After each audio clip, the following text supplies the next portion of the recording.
Ассаламу алейкум ва рахматуллахи ва баракатух.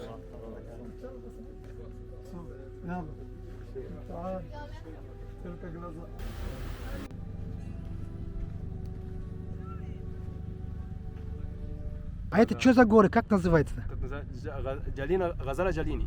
Джалина Газель. Джалина Газали. Да. Тут живут бедуины. Да? Бедуины, да, правильно, да. Давно они уже живут, да, здесь? Очень давно, да. Очень давно, да. Давно. А вас как звать? Хамза. Хамза. Да. Хамза, хорошо. Интересное место, уже верблюды основном, да, Да, пасутся? правильно, да. А чем они питаются? Здесь вообще травы нету, мало очень это. Пока нет, сейчас чуть-чуть дальше там. Трава, да, есть, да? Да, конечно, да. Еще сейчас поедем на каньон, это интересно. А здесь рядом Иордан, да, или что? Иордания чуть-чуть дальше там. Дальше Да. Иордан. Еще Да. дальше 55 километров, и потом это Иордания, и Филистина, и Саудовская Аравия. Хорошо. Safari'ye geldik Melike.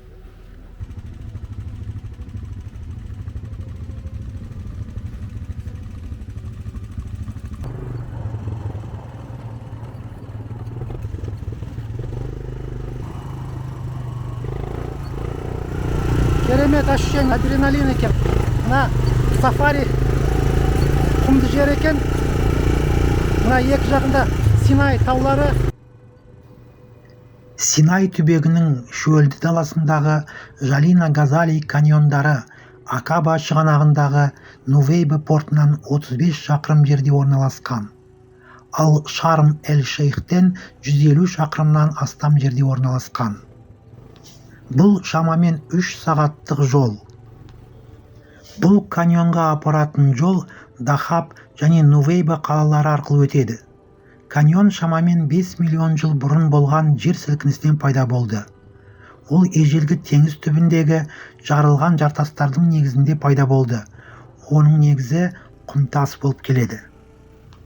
Синай түбіндегі арабтар тегі жағынан таза араласпаған арабтар. Олардың ата-бабалары көптеген ғасырлар бұрын осы Синай түбегінде өмір сүрген. Сондықтан да олар өзінің тілін, дәстүрлерін, әдет-ғұрыптарын сақтайды. Бұрын араб бедуиндерінде азаматтық болмаған, өйткені көшпелі өмір сүрген. Бірінші дүниежүзілік соғыстан кейін араб бедуиндері отырықшы өмір салтына көшті. Бұған бірінші себеп бірінші дүниежүзілік соғыста Туркияның жеңілуі себеп болды. Нәтижесінде батыс державалар өздерінің ықпалын жасап, шекаралар сызыла бастады. Шекараларды бұзу көші-қонды қиындатты. Нәтижесінде бедуиндер өз орындарында қалуға мәжбүр болды. Мінеке сафариде квадроциклмен осы бір қатармен жүріп келатырмыз. Топ-топмен. Ассаламу алейкум құрметті көрермендер. Мінеке біз қазір сафари паркында жүрміз. Мына жерде квадроциклмен осы Синай тауларының арасында қыдырып жүрген жайымыз бар. Мінеке қарасаңыздар, мына жерде таулардың шатқалдары біздің сонау Маңғыстаудың шатқалдарына ұқсайды екен. Керемет формаларда мүсіндер сияқты бір әдемі көрінген. Ал екінші себеп мұнайдың пайда болуы. Араб тайпалары қара алтын астында қалды. Байығаннан кейін бұлар көшпенді өмірден бас тартты. 100 шақырымға жерде орналасқан екен. Нағыз арабтың бұрынғы бедуиндерінің қоныстанған жер екен. Мінеке осы арада бұлар осымен күн көреді екен. Квадроциклмен одан кейін түйеге отырғызып осындай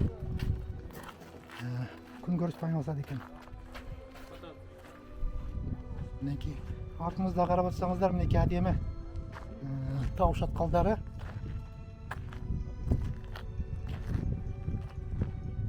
Керемет. Үшінші себеп бүкіл араб бедуиндері қазір туризммен айналысуы. Бүкіл араб елдерінде туристерді қабылдайды. Оларды түйеге мінгізеді. Сафариде гид болып жұмыс істейді. Өздеріне ақша табады.